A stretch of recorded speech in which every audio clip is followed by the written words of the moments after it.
शाहिद कपूर और विशाल भारद्वाज, जब भी ये लोग बड़ी स्क्रीन पर एक साथ आते हैं तो हर बार इनका जादू चल जाता है। लेकिन ज़रूरी नहीं कि हर बार इनका जादू चल भी जाए। और इनकी नई मूवी आई है वो बेस्ड है रियल लाइफ गैंगस्टर हुसैन उस्तरा पर। अब ये उसे फिक्शनल कह लें या जो भी कह लें, हम सभी लोग जानते हैं कि उस टाइम पर अगर बेस्ड है और ये किस पर बेस्ड है, ये सारी चीज़ें हम जानते हैं। और इस कहानी का मेन फोकस होने वाला था इसकी लव स्टोरी। हाँ, इसके टीजर और ट्रेलर के अंदर हमने जिस तरह का इसका एक्शन देखा है और लोग बहुत ज़्यादा हाइप हो रहे थे कि इसका एक्शन जो होने वाला है वो बहुत सारी लिमिट्स क्रॉस कर देगा। लेकिन ऐसा नहीं है, क्योंकि इस मूवी का मेन फोकस हमेशा से उसकी लव स्टोरी थी। और अगर इसके टीजर और ट्रेलर को देखो, जब भी त्रिपी डिमरी का सीन आता है तो म्यूजिक पीछे से स्लो हो जाता है, जिससे हमें कंफर्म हो जाना चाहिए ताकि ये मूवी ज़्यादातर लव स्टोरी पर ही फोकस करेगी। अब इसमें एक्शन दिखाने वाले थे ये लोग, ये फिल्म रियल स्टोरी पर बेस्ड थी और इसमें लव स्टोरी का एंगल भी दिखाने वाले थे।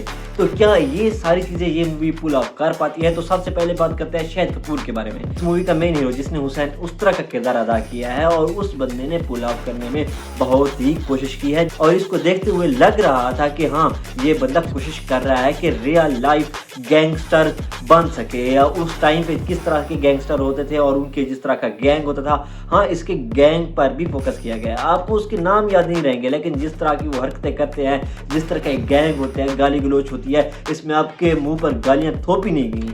एक गैंग जिस तरह से एक साथ रहती है, एक दूसरे को गालियां देती हैं, उस तरह की ही गालियां हैं इसके अंदर। और ये चीज़ें तो उसकी गैंग मेन इस वजह से बन जाती है क्योंकि इसी की वजह से ये फंसेगा और यही है जो उसको सपोर्ट करेगी, और इसी की वजह से मूवी बाज़ औक़ात फ़नी हो जाती है।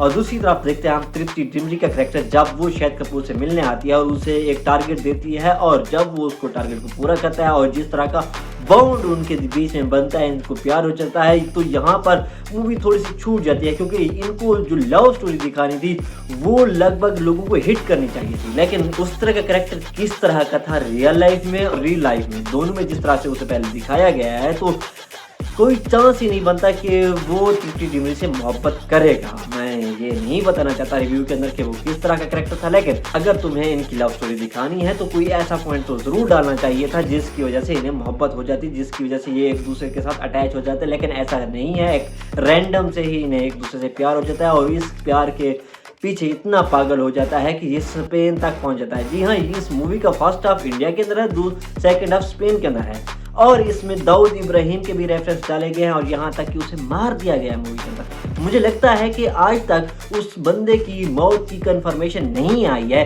कि वो मरा है या जिंदा है। कई जर्नलिस्ट इंडियंस का कहना है कि वो आज तक जिंदा है और दुबई में बैठा हुआ है, लेकिन इन्होंने उसे मार दिया है। किस तरह से पॉलिटिकली हिट करती है लोगों को, ये प्रोपोगंडा है या नहीं है, उस लेवल पर नहीं जाते।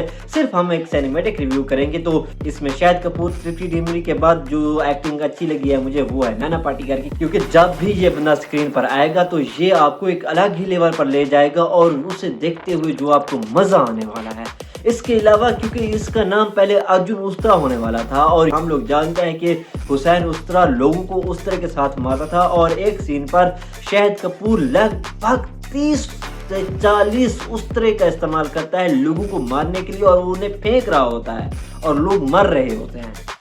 वो सीन कुछ ज्यादा ही हो गया। एक्शन इसका कई बार अच्छा लगता है, इसका एक थिएटर वाला सीन है शुरू के अंदर, तो वो देखते हुए मज़ा आता है। इस तरह थिएटर के अंदर वो लड़ाई करते हैं, लेकिन क्योंकि जब भी ये लोग गन्स का यूज़ करते हैं तो वो लड़ाई थोड़ी सी हल्की सी महसूस होती है, क्योंकि कब ये लड़ाई शुरू होती है, कब ख़त्म हो जाती है, कब कौन मर रहा है, और हीरो को एक भी गोली नहीं लग रही, तो इस वजह से ये लड़ाई हल्की महसूस होती है। लेकिन कई बार शाहिद कपूर के एक्सेंट की वजह से और उसके एक्टिंग की वजह से ये लड़ाइयाँ अच्छी भी लगने लगती हैं। मुझे लगता है कि ये लोग इस मूवी को और ज़्यादा बेहतर बना सकते थे कि अगर इसका विलन और ज़्यादा पावरफुल होता, जितना पूरी मूवी के अंदर उसे सेटअप किया गया है और इनके अंदर वो उतना ही पावरफुल निकलता, तब ये मूवी अच्छी निकल जाती है। लेकिन इन्होंने ऐसा नहीं किया है और ये थोड़े से रियलिटी से हटकर, लेकिन इन्होंने मूवी को और ज़्यादा बड़ा करने के लिए, इसमें और ज़्यादा एक्शन सीन डालने के लिए विलन को इतना ज़्यादा पावरफुल नहीं किया, और हीरो कई बार इससे ज़्यादा खतरनाक लग रहा होता है, तो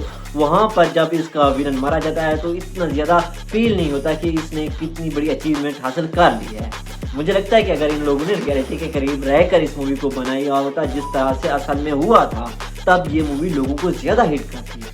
और डायरेक्टर ने कई बार ऐसे कैरेक्टर्स को भी छोड़ दिया है बीच में आकर के, उनकी प्रेजेंस भी हमें फील नहीं होती। यहाँ तक कि इसमें तमन्ना भाटिया थी, उनका थोड़ा बहुत रोल अच्छा तो है, कई बार महसूस भी होता है, लेकिन इसके अलावा इन्होंने लिया था दिशा पटानी को। दिशा पटानी 2 एटम सॉन्ग्स के अंदर है और उसके बाद इसका कोई 3 से 4 मिनट का सीन होगा टोटल के मूवी के अंदर और एक भी डायलॉग उसे नहीं दिया गया है।